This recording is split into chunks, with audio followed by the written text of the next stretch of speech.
Bismillahirrahmanirrahim. Alhamdulillahirabbil alamin wassalatu wassalamu ala sayyidina Muhammad asyrafil anbiya'i wal mursalin wa ala alihi wa sahbihi ajma'in. Rabbi shrah li sadri wa yassir li amri wahlul 'uqdatam min lisani yafqahu qawli. Pada sesi pengajian lepas kita telah masuk pada hadis dhaif disebabkan oleh inqita'us sanad, terputus sanadnya, dan kita dah bahaskan ataupun kita pelajari ada 3 daripada 6 jenis hadis dhaif yang disebabkan oleh sanadnya terputus, iaitu kita dah bahaskan tentang hadis mursal, munqati' dan mu'dal. Kali ini kita akan masuk terus kepada pembahasan tentang mu'allaq, mudallas dan mursal khafi. Jenis yang keempat daripada hadis dhaif yang disebabkan oleh sanadnya terputus iaitu hadis mu'allaq. Apa tu hadis mu'allaq? Al-mu'allaq wa ma hudhifa min awali isnadihi rawin fa akthar ala tawali min jihati man akhrajal hadis kal Bukhari mathalan. Hadis mu'allaq iaitu hadis yang dibuang daripada awal sanadnya seorang perawi atau lebih secara berturut-turut, iaitu dari arah orang yang mengeluarkan hadis seperti Bukhari. Daripada ta'rif ni kita dapat simpulkan begini, bahawa ciri-ciri mu'allaq adalah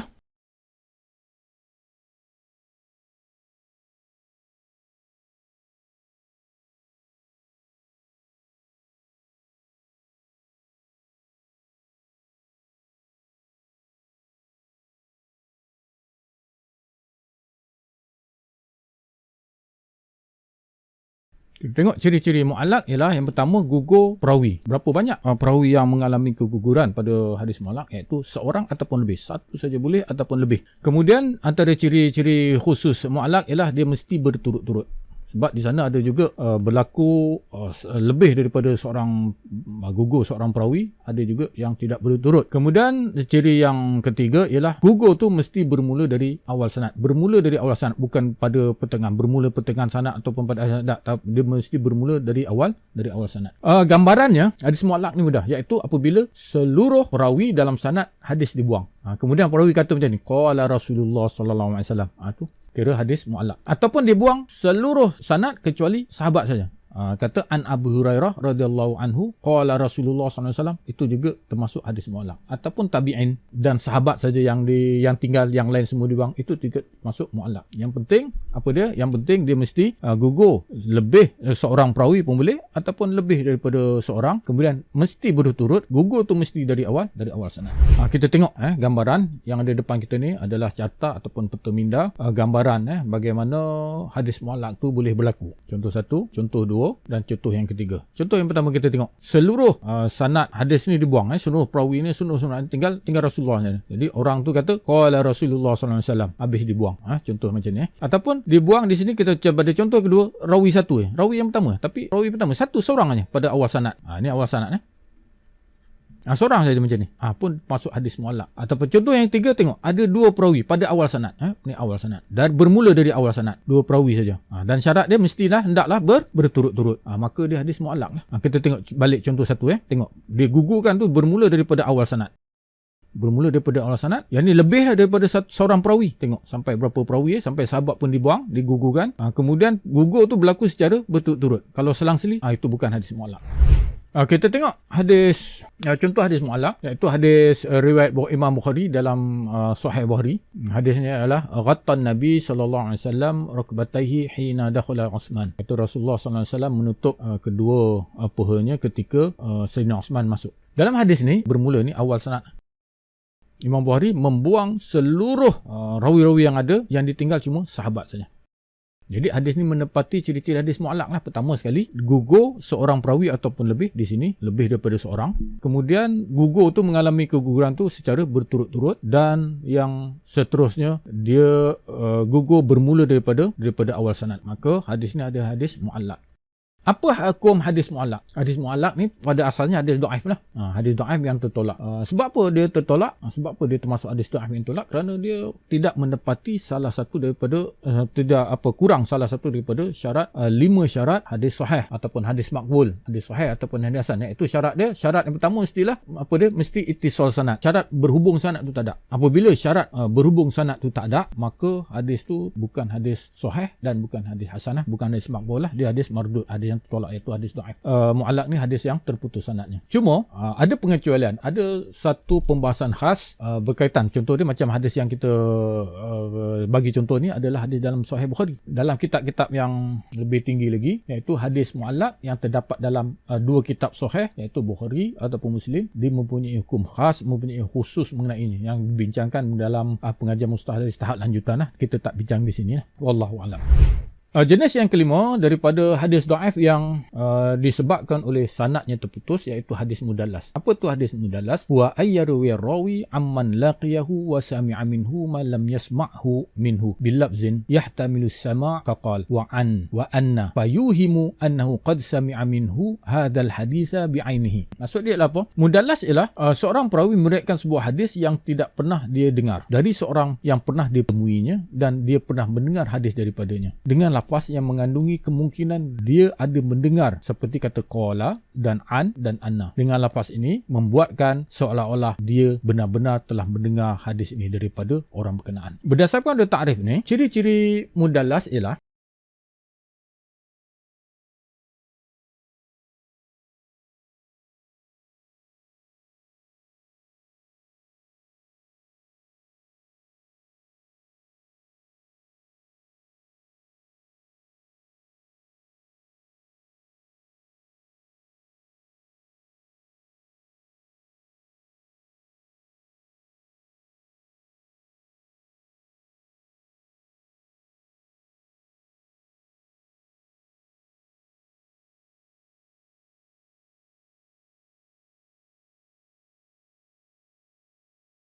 ciri-ciri hadis mudallas ialah seorang perawi itu meriwayatkan sebuah hadis yang hadis tu dia tidak pernah dengar. Dari siapa? Dari seseorang. Yang orang ni dia pernah temuinya dan daripada orang ni dia pernah meriwayatkan hadis daripadanya. Periwayatan yang digunakan ketika meriwayatkan hadis ni, dia menggunakan satu perkataan yang menggambarkan dia ada kemungkinan mendengar secara langsung daripada orang ni, daripada seseorang ni. Apa lafaz periwayatan digunakan? Qala ataupun an ataupun anna. Tujuan dia apa? Tujuan untuk kelirukan. Tujuannya adalah untuk menggambarkan bahawa seolah-olah dia mendengar sendiri hadis ni. Itu ciri-ciri hadis mudallas. Kita tengok contoh. Rawi 2 dan rawi 3. Perawi 2 pernah bertemu dengan rawi 3. Rawi 2 pernah bertemu dengan rawi 3. Rawi 2 pernah mengambil hadis daripada rawi 3. Namun dalam hadis ni, dalam kes hadis ni, riwayat yang diriwayatkan dalam hadis ni, dia tidak pernah mendengar daripada rawi 3. Dia ada mendengar daripada seseorang yang lain di sini. Letak di sini. Digugurkan ataupun disorokkan. Ketika dia meriwayatkan hadis kepada orang, dia menggunakan lafaz yang menggambarkan seolah-olah dia ada mendengar hadis yang diriwayatkan ni daripada rawi 3. Dia kata apa? Qala ataupun an ataupun anna. Tujuan dia apa? Tujuan untuk mengelirukan orang seolah-olah dia mendengar sendiri daripada rawi 3. Padahal hadis ni dia meriwayatkan daripada 3 melalui pemberantaan seseorang yang telah dibuangnya. Untuk lebih jelas lagi, kita tengok contoh hadis mudallas. Akhbarana Ismail bin Muhammad bin Fadl Asy-Sya'rani qala hadatsana jaddi qala hadatsana Katsir bin Yahya qala hadatsana Abu Awanah anil A'mash an Ibrahim At-Taimi an abihi an Abi Dzar anna Nabiyya sallallahu alaihi wasallam qala fulanun fin nari yunadi ya Hannan ya Mannan. Hadis ni diriwayatkan oleh Hakim dalam kitabnya iaitu Ma'rifatul Ilmul Hadis. Kita tengok carta yang mengandungi periwayatan, mengandungi sanad hadis ni. Iaitu kita tengok yang menjadi perhatian kita di sini adalah Al-A'mash. Kita ambil terus dari sini Al-A'mash. Al-A'mash mengambil daripada Ibrahim At-Taimi. Kemudian Ibrahim At-Taimi mengambil daripada Yazid bin Syariq At-Taimi dan Abu Dzar dan seterusnya lah. Kita tengok status A'mash. Apa status A'mash? A'mash thiqah hafiz. Ibrahim At-Taimi thiqah. Kemudian Yazid bin Syariq At-Taimi thiqah. Abu Dzar adalah sahabat. Hadis ni adalah hadis mudallas. Macam mana kita katakan dia sebagai mudallas? Begini A'mash sezaman dengan Ibrahim At-Taimi. A'mash pernah jumpa dengan Ibrahim At-Taimi. A'mash pernah meriwayatkan hadis daripada Ibrahim At-Taimi. Tapi untuk hadis ni sebenarnya A'mash tidak pernah pun mendengar secara langsung daripada Ibrahim At-Taimi. A'mash mendengar hadis ni melalui seorang perantara. Yang perantara tu A'mash sorokkan. Dan A'mash menggunakan lafaz periwayatan. Kita tengok lafaz periwayatan sini apa dia? lafaz riwayatan A'mash an, menggunakan an. Dengan tujuan apa? Dengan tujuan untuk menggambarkan seolah-olah dia menerima secara langsung daripada Ibrahim At-Taimi. Padahal A'mash mendengar hadis ni bukan secara langsung daripada Ibrahim At-Taimi, tapi melalui perantaraan seseorang yang telah disuruhkan. Kita kembali kepada carta kita ni. Kita tengok hadis yang satu lagi, carta yang satu lagi. Ini adalah carta sebenarnya. Kita tengok A'mash ini. A'mash sebenarnya mengambil daripada Hakim bin Jubair. Hakim bin Jubair mengambil daripada Ibrahim At-Taimi. Tapi A'mash menyuruhkan Hakim ni dan dengan mengatakan an Ibrahim At-Taimi, menggambarkan seolah-olah dia mendengar secara langsung daripada Ibrahim At-Taimi. Padahal tidak. Sekarang kita tengok siapa dia Hakim bin Jubair. Hakim bin Jubair ialah seorang yang ulama mengatakan adalah seorang yang dhaif. Seorang yang periwayatannya tidak diterima, seorang yang dhaif. Bahagian yang keenam daripada hadis dhaif yang dhaif disebabkan oleh sanadnya terputus, iaitu mursal khafi. Ini bahagian terakhir daripada kitab buku teks Stam ni lah, iaitu mursal khafi. Al-mursal khafi huwa ayyarwi rawi amman asarahu wa lam yalqihi ma lam yasma' minhu bil labzin yahtamilu as-sama' wa ghairihi qaqal wa an wa anna fa yatawahhamu annahu laqiyahu wa sami'a minhu hadzal hadis bi'ainihi. Mursal khafi ialah seorang perawi meriwayatkan hadis yang tidak pernah didengarnya daripada seseorang yang sezaman dengannya dan tidak pernah ditemuinya, dengan lafaz yang mengandungi kemungkinan dia ada mendengarnya, seperti lafaz qala, an dan anna. Lalu dengan lafaz ini menimbulkan keraguan bahawa seolah-olah dia pernah bertemu dengannya dan pernah mendengar sendiri hadis ini daripada orang ini. Jadi mursal khafi ini ciri-ciri dia apa?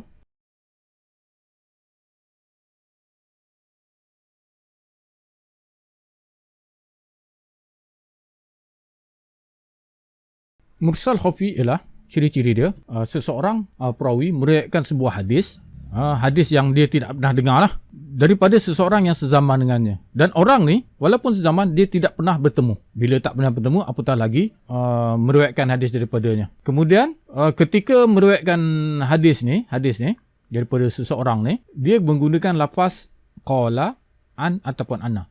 Tujuan apa? Tujuan untuk menimbulkan keraguan, seolah-olah dia pernah bertemu dengan orang ni dan seolah-olah dia pernah mendengar secara langsung daripada orang ni hadis yang diriwayatkan ni. Kita tengok gambaran carta di depan kita ni, gambaran tentang sebuah hadis mursal khafi, iaitu perawi 2 dan perawi 3. Perawi 2 dan perawi 3 sezaman. Perawi 2 dengan perawi 3 tidak pernah bertemu. Bila tak bertemu, apatah lagi mengambil hadis daripada perawi 3 ni. Dia meriwayatkan apa? Perawi 2 daripada perawi 3 ni sebuah hadis ni tak pernah dengar. Dia tidak pernah dengar daripada rawi 3 ni. Dia meriwayatkan sebuah hadis yang dia tidak pernah dengar daripada perawi 3 ni. Dan ketika meriwayatkan hadis ni, perawi 2 ni menggunakan lafaz qala ataupun lafaz an ataupun lafaz anna. Tujuan dia apa? Tujuan nak menggambarkan bahawa seolah-olah dia pernah bertemu dengan rawi 3 ni dan seolah-olah dia pernah mendengar secara langsung hadis ni daripada rawi 3 ni. Padahal tidak. Sedangkan pada hakikatnya rawi 2 ni mengambil hadis ni daripada rawi 3 melalui satu perantaraan daripada orang lain yang digugurkan di sini. Di depan kita ni adalah sebuah hadis riwayat Imam Tirmizi. Matlul ghani zulmun wa idza uhilta ala mali'in fattaba'hu wa la tabi' bai'ataini fi bai'atin. Maksud dia ialah penangguhan orang kaya dalam membayar hutang adalah satu kezaliman. Jika hutangmu dipindahkan, yakni dilakukan secara hiwalah lah, kepada orang kaya, maka ikutilahnya dan tidak ada dua akad jual beli dalam satu transaksi. Apa yang jadi perhatian kita di sini adalah Yunus bin Ubaid. Sekarang kita tengok satu persatu status setiap perawi ni. Ibrahim bin Abdullah Al-Harawi thiqah. Hushaim thiqah sabt.